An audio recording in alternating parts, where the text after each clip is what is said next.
আরে উরুস যদি করাতে হয় তো উরুস ওয়ালা হতে হবে, জালসা যদি করাতে হয় জালসা ওয়ালা আপনাকে হতে হবে।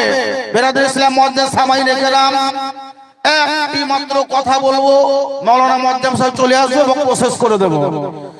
এই গুরসা গ্রামের নয়বর্ণ পুকুরের পাহাড়ে যিনি শুয়ে আছেন তিনার নাম সিরাজউদ্দিন আউলিয়া রাহমাতুল্লাহ তাআলা আলাইহি। তিনি একজন আল্লাহওয়ালা। একটু হেঁটে চলে যাবেন, ব্রিজ উঠার আগেই একজন আল্লাহওয়ালা আছে যিনাকে কালা পিত্তলা বলা হয়, কালু শাহ আলাইহি রাহমাতুর রিজওয়ান। তিনি একজন আল্লাহওয়ালা শুয়ে আছেন। আরো একটু এগিয়ে যাবেন, দেখবেন সুবহানাল্লাহ, ডান দিকে যাবেন ভিতরে, আর একটু যাবেন আপনার ডুমরগ্রাম, তারপর যাবেন নলহাটি। মোট কথায় এই আসমানের নিচে জমিনের উপরে যেখানে পীর বা আল্লাহওয়ালা আছে সেখানে উরুস অথবা জালসা হয়। নলহাটি পেরিয়ে কোধরা গ্রামে পালুয়ান বাবা বলে আপনার মাজার আছে। আর একটু চলে যাবেন সুবহানাল্লাহ, রোডের ধারে রামপুরহাট পেরিয়ে মাজার আছে। আরো যাবেন দুবরাজপুরে মাজার আছে। পাথরচাপড়িতে ভারত বিখ্যাত সুবহানাল্লাহ কি বলে আপনার একজন আল্লাহ ওলি যিনার নাম দাতা মেহবুব শাহ আলাইহি রাহমাতুর রিজওয়ান, তিনি ওখানে শুয়ে আছেন। বলছিলাম ইনাদের নাম তো আমরা জানি। ভারতবর্ষে একটা বিখ্যাত আল্লাহওয়ালা আছে, আর যিনারা আল্লাহওয়ালা তিনাদেরকেই আল্লাহর ওলি বলা হয়, আর ফার্সি ভাষাতে পীর বলা হয়।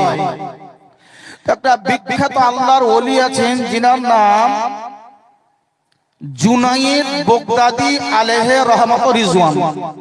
জুনায়েদ বাগদাদির নাম শুনেছেন না শুনেননি? শুনেননি? কতজন শুনেছেন হাত উঠান দেখি। তার মানে আমরা সুন্নি হানাফি আমরা সবাই জানি, কিন্তু ওনাকে আমরা দেখিনি। জুনায়েদ বাগদাদি আলাইহি রাহমাতুর রিজওয়ান, তিনি একজন বড় আল্লাহর ওলি, আল্লাহওয়ালা। কোন একটা লোক, কোন একজন সুন্নি হানাফি মাযহাবের লোক, তার মন চাইছে আমি কোন পীরের হাতে মুরিদ হব, কোন একজন ব্যক্তি পীর হব, এই নিয়তে অত্র এলাকার একাধিক পীরের হাতে গিয়ে আত্মসমর্পণ করেছেন, মুরিদ হয়েছেন।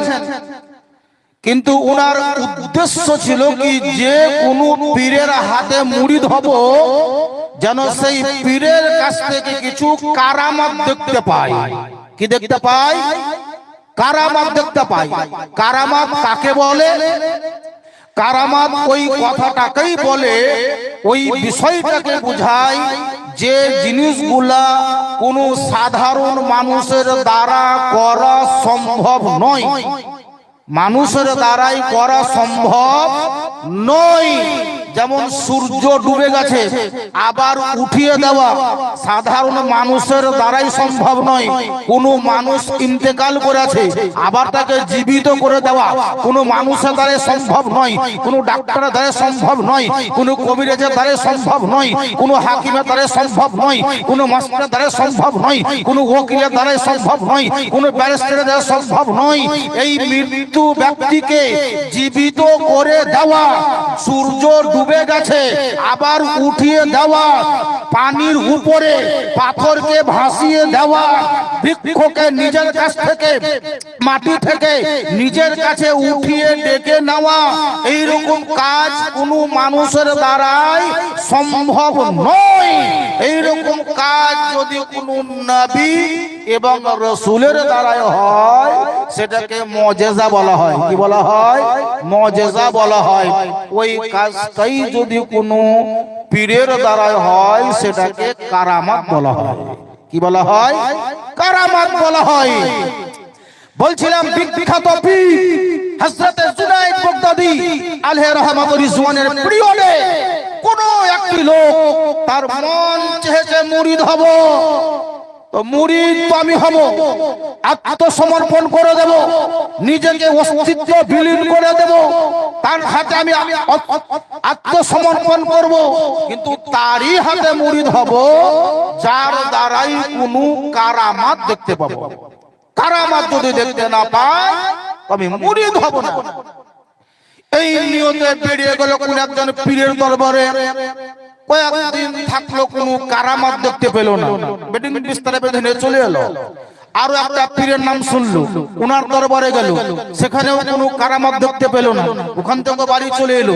এই ব্যক্তিটা বহু পীরের কাছে যাওয়ার পরে কিছু কারামাত দেখতে না পাওয়ার কারণে মনটা ছোট হয়ে গেল, মুরিদি হব না। এমন পীর যে কোনো কারামাত দেখাতে পারে না, এই জন্য মুরিদ হব না নিয়ত করে বাড়ি চলে এলো। কিন্তু মনে চিনজিম ঘটে গেল, বাড়ি তো চলে এলো, মুরিদ তো হব।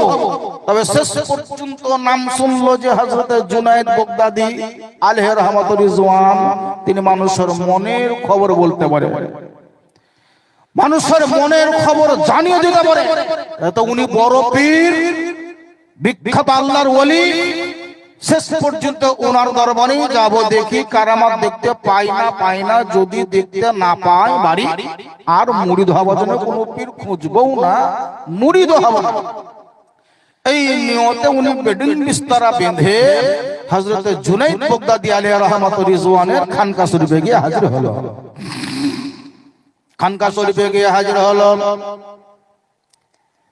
হযরত জুনায়েদ বাগদাদী আলাইহি রাহমাতুর রিজওয়ানের সঙ্গে দেখা সাক্ষাৎ হলো, হামকালাম হলো, সালাম মুসাফা হলো।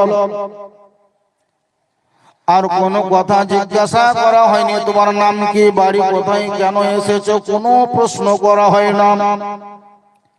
হযরত জুনায়েদ বাগদাদী আলাইহি রাহমাতুর রিজওয়ান তিনি যখন খানকার ভিতরে আসেন, জোহরের নামাজের টাইম এলে ইক্তেদা করে ওই লোকটা নামাজ পড়লো, মুরিদ তো হব কিন্তু আমি কারামাত দেখতে চাই। এই লোকটা 1 2 3 করতে করতে করতে করতে কয়েক মাস অতিবাহিত হয়ে গেল। হযরত জুনায়েদ বাগদাদী আলাইহি রাহমাতুর রিজওয়ানের খানকাতেই উনি খানকাতেই ঘুমান, খানকাতেই যেন উঠা বসা করে।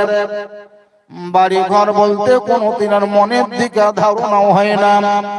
কোন কিতাবের মধ্যে এটা বিবৃতি বর্ণনা দেওয়া হয়েছে, যে লোকটা মুরিদ হবে বলে নিয়ত করেছিল হযরত জুনায়েদ বাগদাদী আলাইহি রাহমাতুর রিজওয়ানের দরবারে 1 2 করতে করতে করতে করতে নিজের জীবনটা কমপক্ষে 30টি বছর কাটিয়ে দিল।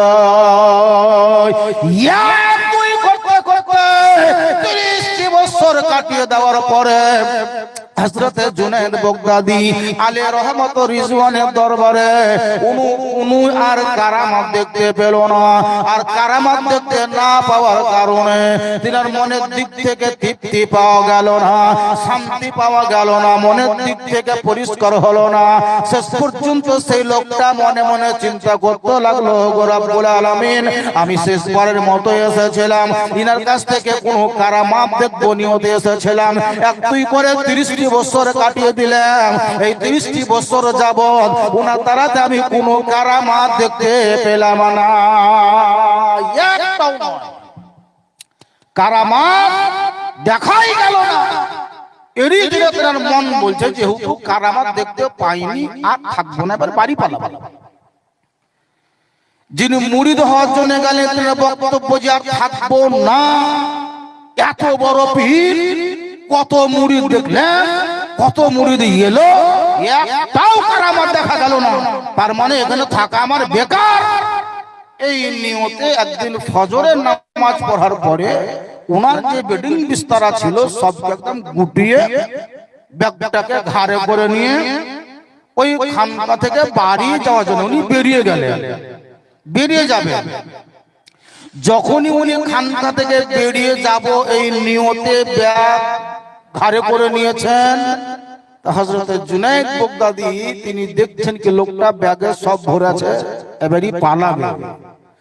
ফজরের নামাজ পড়ে যখন সালাম মুসাফা করে উনি বেরিয়ে যাবেন, তো হুজুর সাইয়্যিদনা জুনায়েদ বাগদাদী আলাইহি রাহমাতুর রিজওয়ান তিনি জিজ্ঞাসা করছে, বাবু তুমি কোথায় যাবা, কোথায় যাবা? তো বলে হুজুর বাড়ি যাবা। তার মানে কেন? এমনি হলো বাড়ি চলে গেলাম, আর থাকবো না। তার মানে এমনি থাকবো না।